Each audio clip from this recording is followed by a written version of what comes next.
Hello dear students, welcome back all of you to the physics online class. In the previous videos we discussed the chapter ray optics and the optical instruments.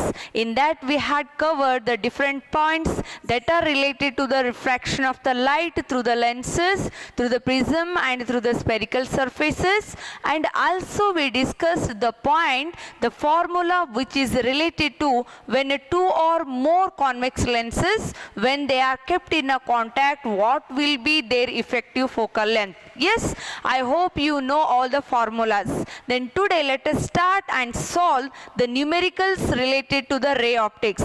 Here, moreover, in the early also I have told you there is one fixed question on this chapter that might be either the theory marks or might be the numerical. The maximum possibility you are going to get is the 5 marks theory, because here 4 important derivations are going to be derived. Right? So then however you have to practice the numerical also, right? Then let us start and solve today the 3 numericals of the chapter. The first numerical is related to the lenses, right? And here you have to think which formula is applicable to solve this numerical. The question is, double convex lenses to be manufactured from a glass of refractive index 1.55. Here is the manufacturing of the double convex lenses. They have the material of that having the refractive index of 1.55. with both faces of same radius of curvature. See, the lens has 2 faces and both the faces are having same radius of the curvature here. That means the R value remains the same for both the faces. Question is, what is the radius of the curvature required if the focal length of the lens to be 20 centimeter? What is the question now? If the focal length of that convex lens is to be 20 centimeter, then what will be the value of the radius of the curvature?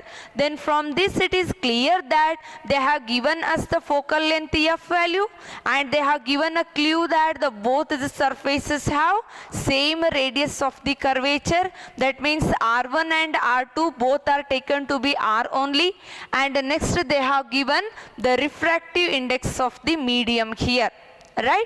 With the help of that we need to calculate R value, that is radius of the curvature.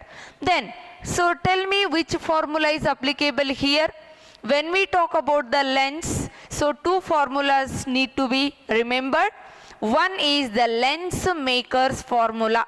The lens makers, because here the manufacturing of the lens is mentioned, means there the lens maker formula is applicable. That is 1 by f is equal to n21 minus 1 into 1 by r1 minus 1 by r2. And the second formula you may think is that the combination of the thin lenses. There 1 by f is equal to 1 by f1 plus 1 by f2 if 2 thin convex lenses are kept in a contact. But however here only one lens is there, so we have to go with the lens maker's formula. Yes, then let us write here first using lens maker's formula. Using lens maker's formula. What the formula?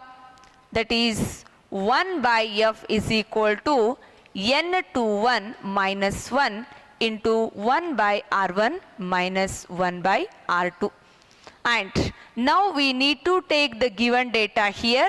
They have mentioned the focal length of the lens, and see here it is the convex lens, so the focal length of the lens will be taken as positive. So f is equal to plus 20 centimeter. They have mentioned here the focal length. Second one, the refractive index of the medium 2, that is n2. And as you know, n1 is air medium, so n1 will be 1 only. n2 will be taken as 55. 1.55 it is given here.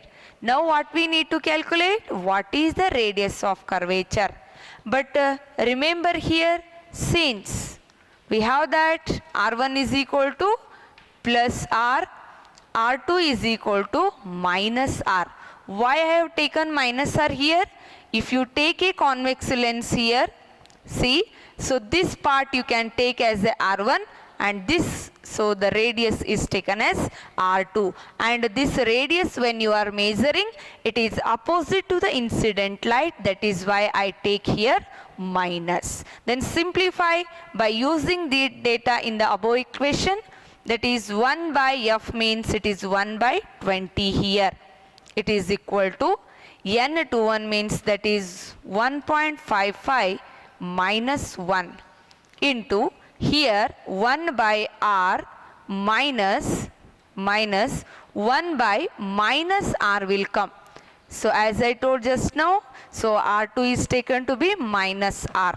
Then again after the simplification, we get that, so 1 by 20 is equal to 0.55 because 1.55 minus 1 here, so the answer is 0.55 into 1 by R, minus into minus becomes plus, that is 1 by R.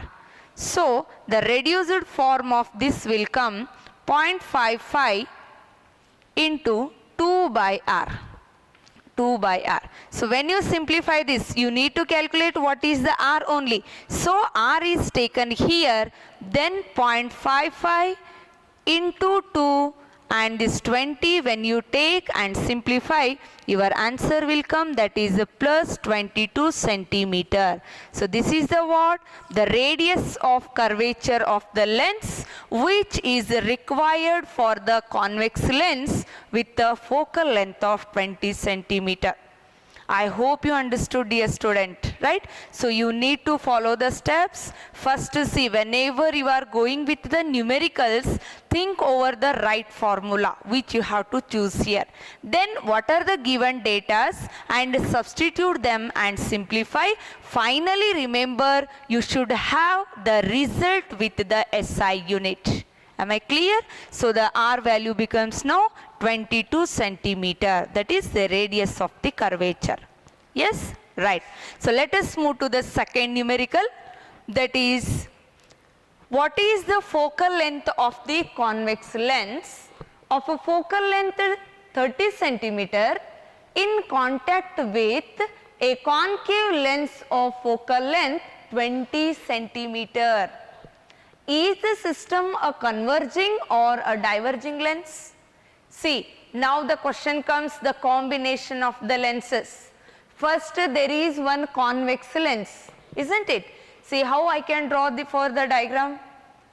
This is a convex lens which is having a focal length of 30 centimeter. Now this convex lens is kept in contact with the concave. Then here only shall I draw that concave lens? Yes, I can take this. So this part indicates the convex lens, this part indicates the concave lens. Now what happened? There is a combination of the two lenses, right? And they have mentioned the focal length here. The F1 value is equal to how much here? 30. Whether it is a plus or minus? Plus 30 because it is a convex lens, right? So I can write here 30 plus 30 centimeter. Then it is in contact with a concave lens of focal length 20 centimeter. Here is the second lens. I can mention that as a F2, then it is equal to minus 20. Why minus? Because it is a diverging lens. The focal length of the diverging lens is negative, right? So then what is their question?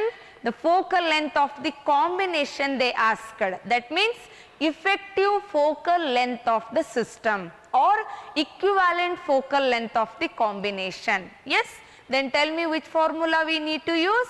1 by F is equal to 1 by F1 plus 1 by F2 is the required formula here. So that is using equivalent focal length. Equivalent focal length. We write that 1 by F is equal to 1 by F1 plus 1 by F2. Now substitute the values of F1 and F2 here with their signs. Then 1 upon 30 plus 1 upon minus 20. Okay. So, then after the simplification 1 by f is equal to 1 by 30 minus 1 by 20. So, if you simplify this, you get minus 1 by 10, sorry 1 by 60. So, then when you take the reciprocal of this, you will get the focal length of the combination will be minus 60 centimeter. See dear students, here f is the equivalent or the effective focal length of the combination of the two lenses here. One is a convex, another one is a concave. Then see the final result is in a negative. Then can you say me which type of the lens it is? The system act like a diverging lens, because the final answer it is in a negative. So, you can write here the system is diverging lens.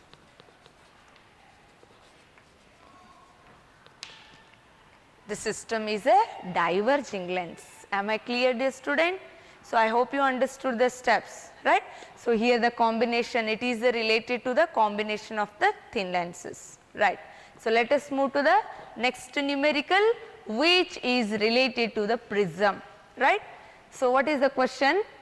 At what angle should a ray of light be incident on the face of the prism of refracting angle 60 degree, so that it just suffers total internal reflection at the other face?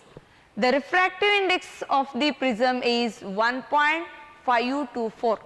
So, this question is completely based on the prism, and there we discussed the refraction of the light through the prism. What is the formula for the refractive index? N21 is equal to sine of A plus dm by 2 upon sine A by 2. This is one formula. But before going to derive this, we also obtained one relation, that is the angle of the prism A is equal to R1 plus R2, isn't it? And we also discussed the relationship between what is the relation of the critical angle and the refractive index. These all points are considered here. Why we need to consider? Because the light undergone the total internal reflection. If you want to study total internal reflection, we need to understand the critical angle formula, right. So, related to this question, I can draw an imaginary diagram here. Consider it is a prism. The principal section of the prism, I consider that as a ABC. So, you know that AB and AC are the two refracting faces, right. And when a light ray incident here, we do not know what is the angle here, that only we need to calculate. See, what angle should be a ray incident on the face, right. That means incident angle we need to calculate here, right. I take it as I or I1, whichever you want. Then, so you know that the ray undergoes refraction inside the prism and incident on the other face of the prism. But when it incident on the other face, it undergone the total internal reflection. And if you consider here angle is R1 and here is angle R2, you know that R2 angle is equal to critical angle, because when the ray of the light incident at a critical angle, it suffers the total internal reflection. So, therefore, I use R2 is equal to C only. Am I right? So, then next here I need to consider the given data. I is equal to I need to find, and we know that R2 is equal to angle C only, and the refractive index is given here, that is Ng is equal to 1.524, right.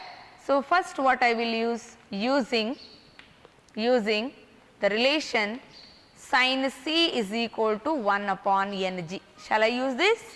Because we know that the critical angle is a reciprocal of the refractive index of the medium. Yes, and with the help of this I can calculate the value of the critical angle. So, here the C angle is calculated 1 by 1.524. After the simplification we get here the critical angle. So, that is of the value 41 degree Celsius, 41 degree, and this critical angle is nothing but R2 only, because we know that at the second surface there is total internal reflection.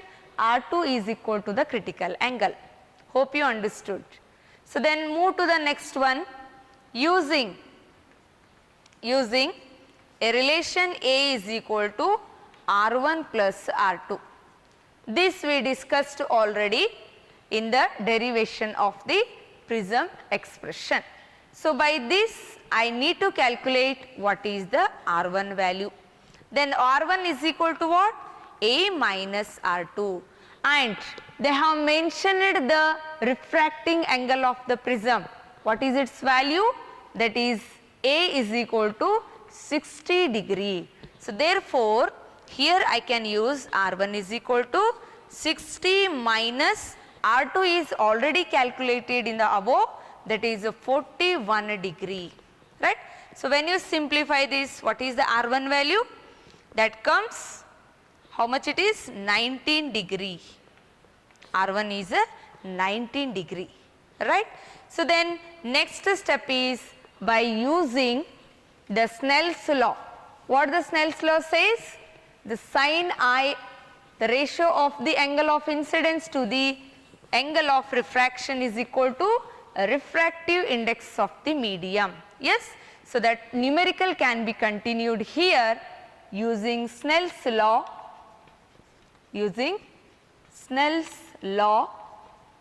that is N21 is equal to sin of I upon sin R1, because so we are applying that law at the first face of the prism here. So, then next with the help of this sin I is equal to, I can write here N21 is Ng only, Ng into sin R1 here. Then Ng is nothing but 1.524, already they have mentioned, and sin of R1 means the angle calculated in the previous step, that is 19 degree. So, after the simplification, so sin of, see here I is there, sin I value we get here in the right side, but I want to calculate what is the incident angle. Then incident angle I can be taken as the sine inverse of, this sign will move here, means it comes sine inverse of 1.524 into sine 19 value. Then remember, after the simplification the answer will be 29 degree 14 minutes will be my answer. That means it shows that if the ray of the light incident at an angle, so 29 degree 14 minutes, then it can suffer a total internal reflection at the second face of the prism. Yes, I hope dear students you understood all the numericals. If any queries you can ask me. Thank you for watching the video.